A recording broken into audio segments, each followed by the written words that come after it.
Os passageiros.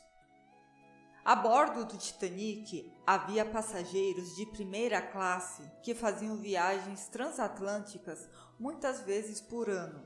Também havia imigrantes que viajavam com um bilhete só de ida e levavam consigo todos os seus pertences dentro de trouxas e baús, deixando o velho mundo rumo ao novo. Os avós ou bisavós de alguns desses milionários da primeira classe também viajaram em semelhante penúria, acalentando as mesmas esperanças, apenas algumas décadas antes. Entre os imigrantes a bordo do Titanic estavam cerca de 80 libaneses e uma dúzia de armênios que tiveram de subornar as autoridades do governo turco para conseguir escapar, suecos e noruegueses que foram de barco até Hull e em seguida de trem até Southampton, além daqueles que tinham uma passagem sem tantas escalas, alemães, irlandeses e britânicos. Sempre havia pouquíssimos europeus do leste nos navios da White Star Line, visto que a empresa os considerava viajantes inconvenientes. As cabines de terceira classe foram ocupadas por uma vasta gama de comerciantes, ferreiros, trabalhadores agrícolas, pugilistas, padeiros, carpinteiros, barmen e costureiras.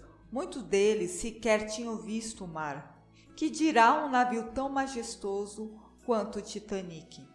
Para alguns, aquela viagem era a primeira vez que tiravam férias. A segunda classe estava repleta de professores, clérigos, missionários, engenheiros e lojistas, bem como alguns dos criados dos viajantes da primeira classe.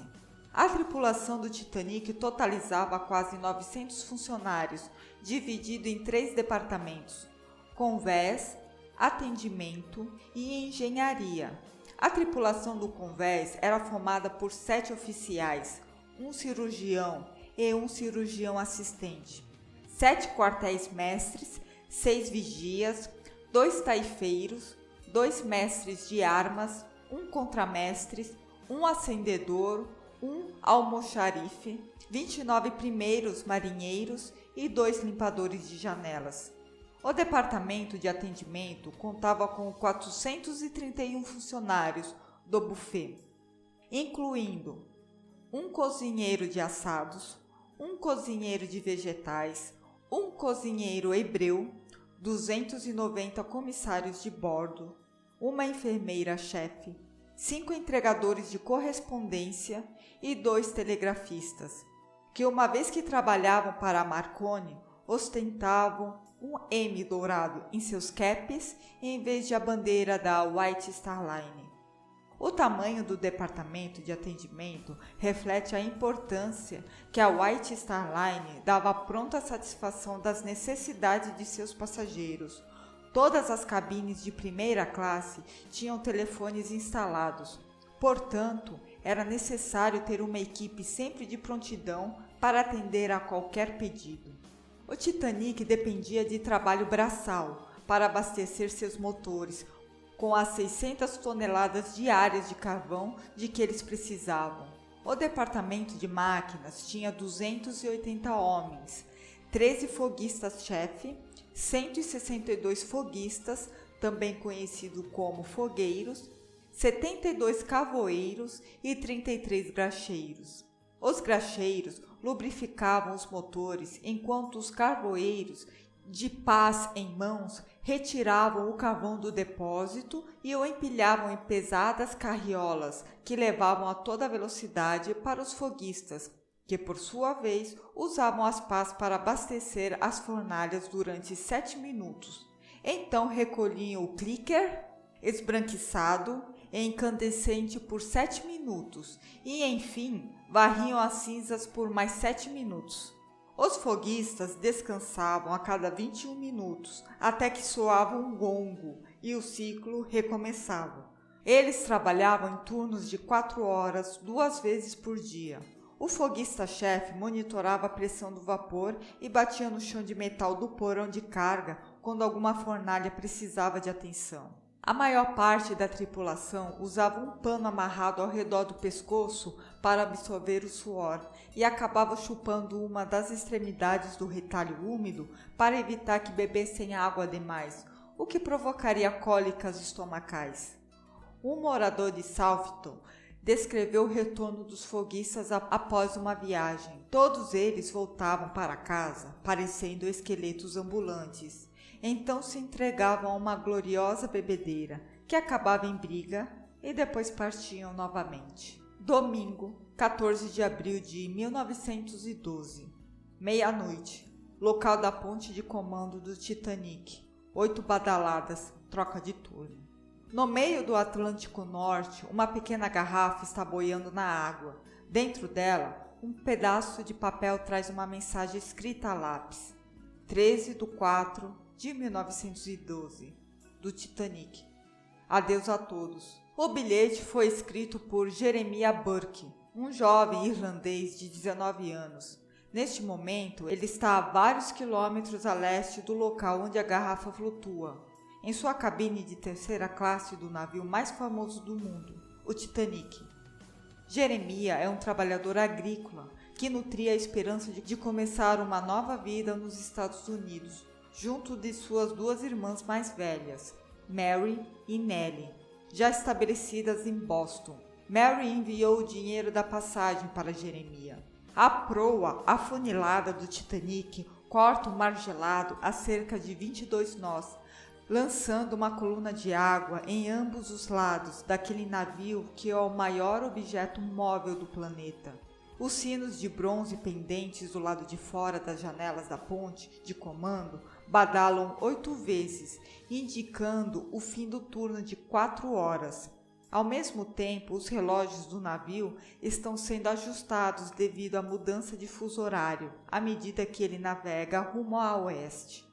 No Titanic, as badaladas do sino não indicavam a passagem de 1 hora.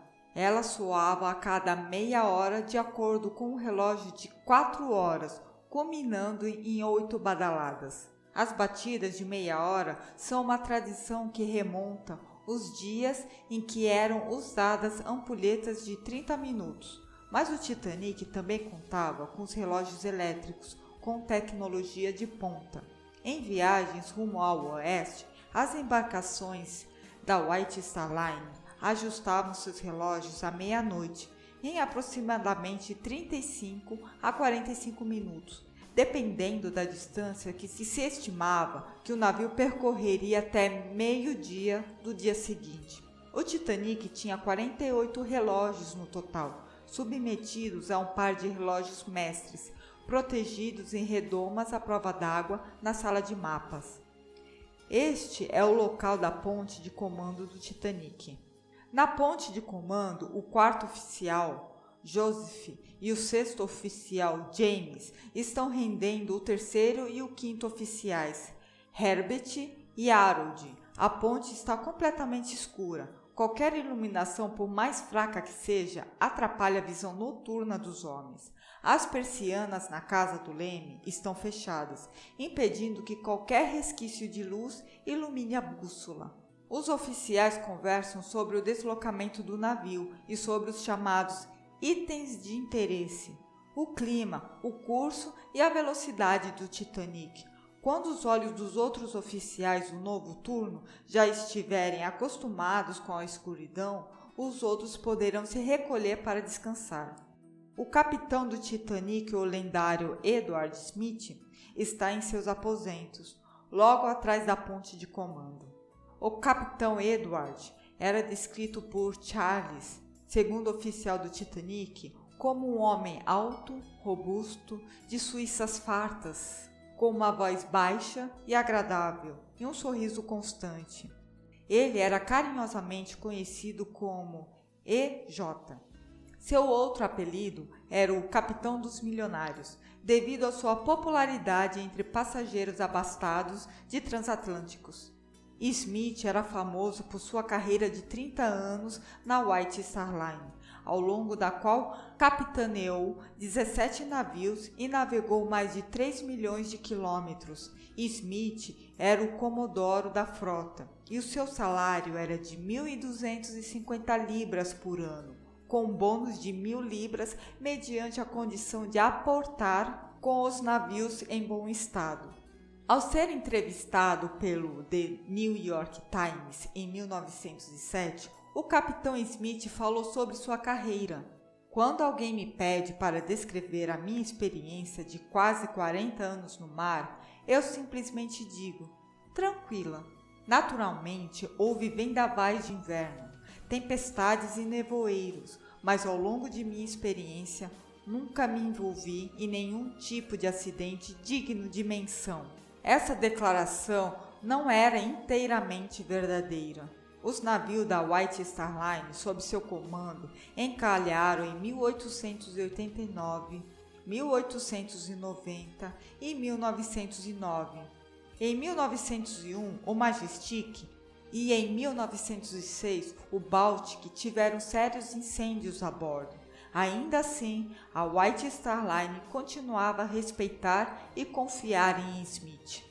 A ponte de comando é o centro do universo do Capitão Smith, situada na extremidade dianteira do convés de botes do Titanic. Ela tinha 2 asas expostas ao ar livre e telégrafos de ordem de motor, que conectavam a ponte de comando à sala de máquinas e permitiam que os oficiais comunicassem a velocidade desejada. Dentro da ponte de comando fica a casa do leme, que abriga o leme principal e a bússola. 2 relógios estão pendurados na parede posterior, um ajustado de acordo com o tempo médio de Greenwich e o outro marcando o horário local do navio. E um inclinômetro mostra quantos graus o navio pende a bombordo ou boreste. Cada turno tem um oficial sênior, cuja responsabilidade é zelar pela navegação e pela segurança do navio. Ele não tem permissão para sair da ponte durante seu turno e não há cadeiras ou banco para que ele possa se sentar. Um oficial sênior tem de estar sempre alerta. Embora alguns oficiais desdenhem da necessidade de usar binóculos, preferindo trabalhar a olho nu, era a prática da White Star Line tê-los no ninho de pega. Na viagem de Belfast a Southampton, os vigias do Titanic receberam um par que pertencia ao segundo oficial David Blair, mas Blair foi dispensado em Southampton um dia antes da partida, logo após a chegada de Henry Wyde, que assumiu o posto de imediato. Ao que tudo indica, Blair simplesmente se esqueceu de dizer a alguém onde os binóculos estavam guardados antes que o Titanic zarpasse. George, superintendente marítimo da White Star Line com 30 anos de experiência no mar, declarou ao Brit, durante o inquérito sobre a sua perda do Titanic, que os vigias deviam usar seus olhos e imediatamente reportar o que quer que vissem à ponte de comando. E os oficiais então usariam os binóculos para identificar o risco. Entretanto, nos dias seguintes ao desastre, o almirante Robert, explorador do Ártico, alegou que, com uma noite tão limpa, qualquer um conseguiria ter avistado muito, mas muito mais longe com o binóculo. Porém, muitas coisas são esquecidas na correria da viagem inaugural de um navio. Na sala do radiotelégrafo, situada no convés de botes entre a primeira e a segunda chaminés, Harold e Jack, os operadores da Marconi, estão trabalhando até mais tarde, debruçados sobre o telégrafo tentando fazer o aparelho funcionar. 1 hora atrás, Bride, o operador júnior, dormia profundamente nos aposentos ao lado, mas teve de se levantar porque Phillips precisava de ajuda para consertar o equipamento. Porém, parece que a fiação secundária de um transformador teve um curto.